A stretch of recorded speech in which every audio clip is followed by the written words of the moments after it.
Welcome, Expedians. My name is Rachel, and this is Healthy Through the Holidays. And today we're going to discuss meal and exercise planning and those special considerations that make it more difficult for us to maintain our health and fitness goals, and some helpful tips to get around those. So we know it's harder to maintain our health and fitness goals through the holidays. And there are a number of pretty consistent reasons for this, right? We often have more treats available around the holidays because we are celebrating. If you're in the Northern Hemisphere, the weather is colder, so we don't want to do things outdoors quite as much. It's kind of that stay in and cuddle season, right? And then we're busy. We have less time and more stress, whether it's work stress or trying to plan travel, plan family gatherings. All of this can compound to making it more challenging to maintain a healthy lifestyle. So today we're definitely going to get into some tips to help us maintain or progress towards our health and fitness goals with all of this going on. So when we talk about meal planning, we have to start with what kinds of foods we want to integrate in our days and in what quantities to have a healthy lifestyle. So I like this My Plate guide from the Harvard Medical School. I think it's a really good visual for what we kind of want our day to look like. So it's shaped as a plate, but I look at this as my whole day, right? I want to have a little more vegetables than fruits, and have those plant-based products be at least half of my plate. And then on the other half, we have grains. I would also put like starchy potatoes and corn in that grains category, just because they are starchier products. And then healthy proteins. This might look a little different for vegans and vegetarians, but most of our meat products are going to go in there. Lentils, nuts, those kind of things are going to fall kind of between the carb and fat and protein categories, right? Then having some healthy oils and, of course, water. So looking at the My Plate, this is kind of what I want to base my day around. And so first thing I want to do is take inventory of my pantry, my refrigerator, my freezer, figure out what I already have so that I can start determining my shopping list. I can even take one ingredient from my pantry and just Google a recipe. There's so many recipes online now. Find something simple and base it around that recipe. If anyone's into fashion, you might take one thing out of your closet and base the rest of your outfit around that, right? You can do the same thing with your meals. And it can be something you already have, or maybe even something you really want to try if you are someone who's into cooking. So inventory your pantry, your fridge, your freezer, starting there, and then developing some go-to meals, some things that are staples for you that you always enjoy and are some generally healthy meals. And we'll look at some examples of that next. All right, so we know what kind of foods that we need in our week. We want plenty of vegetables, adequate protein, healthy carbs, and healthy fats as well. So here's just an example of how you can plan your week, making sure that you know first what meals you want to have. What kind of things do you want to have available for breakfast, lunch, dinner? What's going to not only meet those nutritional guidelines, but also satisfy whatever foods you're craving or you want that week. Plan out when you're going to cook. In this meal plan example here, I have pretty similar foods on Monday through Wednesday, so I'll probably do most of my cooking on Monday and then have some leftovers for the next 2 days and then cook again on Thursday. Now everyone's a little bit different. This isn't a perfect system. You might be someone who likes to have something different for dinner every night and you want to do more cooking. You might be someone who wants to have the same thing 6 days a week and that doesn't bother you. And so you want to do 1 day of meal prep and then use the microwave the rest of the week. That's perfectly healthy. We don't have to have that variety every single day, but we absolutely can. So figure out what's going to work for you.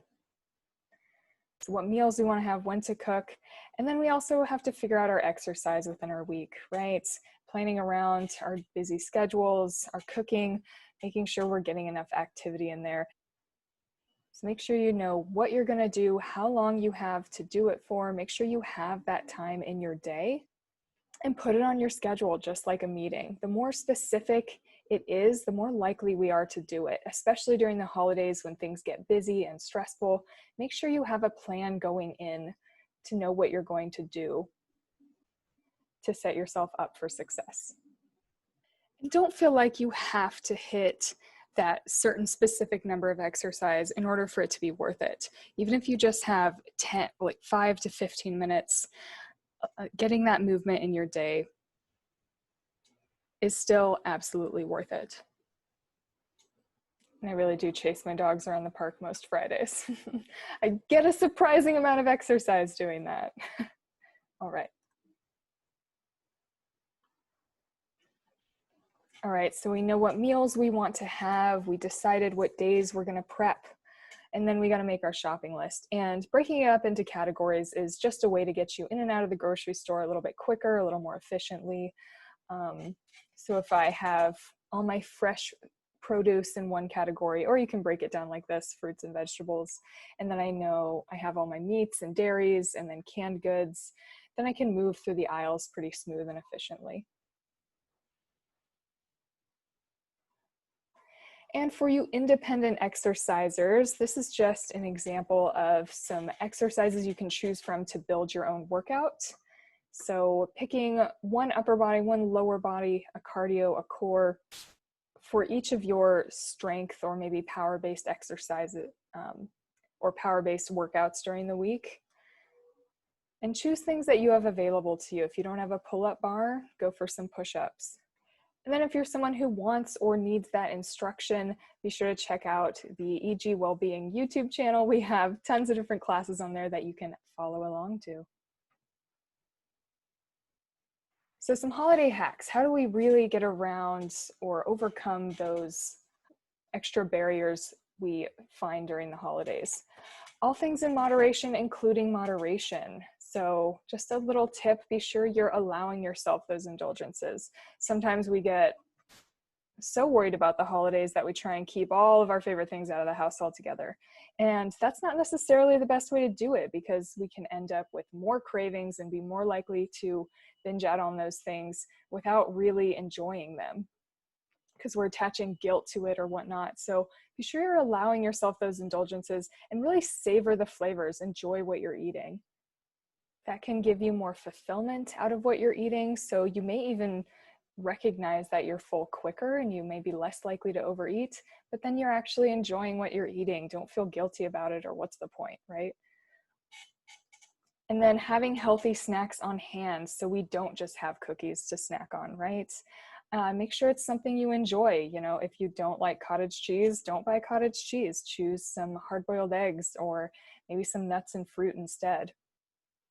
Have those healthy snacks on hand. Make sure that's a part of your shopping and your meal prep plan so that it's available so you can grab it as soon as you're hungry. Waiting 10 to 20 minutes after your meals and snacks. This is a really helpful hack to just really feel our fullness and come back and figure out if we are still hungry. So, you know, have a small or maybe more typical portion for you. Give it some time and then come back and see if you're still hungry. Be creative and involve others. So when we're planning exercise, you know, if we're stuck inside, getting creative, building your own circuits, using that workout builder, following a YouTube workout, you know, you can play games around the house, hide and seek, scavenger hunts. Involve others in your planning there, especially if they're going to be around anyway. If you're around family, get active and include everybody in the process. Planning activities that are not centered around food, so not even necessarily exercise-wise, but just so we're not, you know, fixated on the different treats that we have around the holidays. Make sure you have other activities planned, whether it's puzzles or playing outside or games or movies, and make it fun. Meal planning does not have to be a drag or an extra burden. Choose recipes that you're excited to try, foods that you enjoy. And choose exercise or activities that also bring you joy. Don't force yourself to do workouts that you hate. Make it shorter, start slow, or choose a different exercise altogether. There's tons of different ways to move, whether it's lifting or dancing or walking or jumping. Choose what works for you. Here is where I borrowed all of our fabulous photos from. Thank you so much for joining, everyone. I hope you got at least 1 or 2 tips to help you feel successful in your health and wellness goals through the holidays. And I hope you have very happy holidays. We'll see you next time.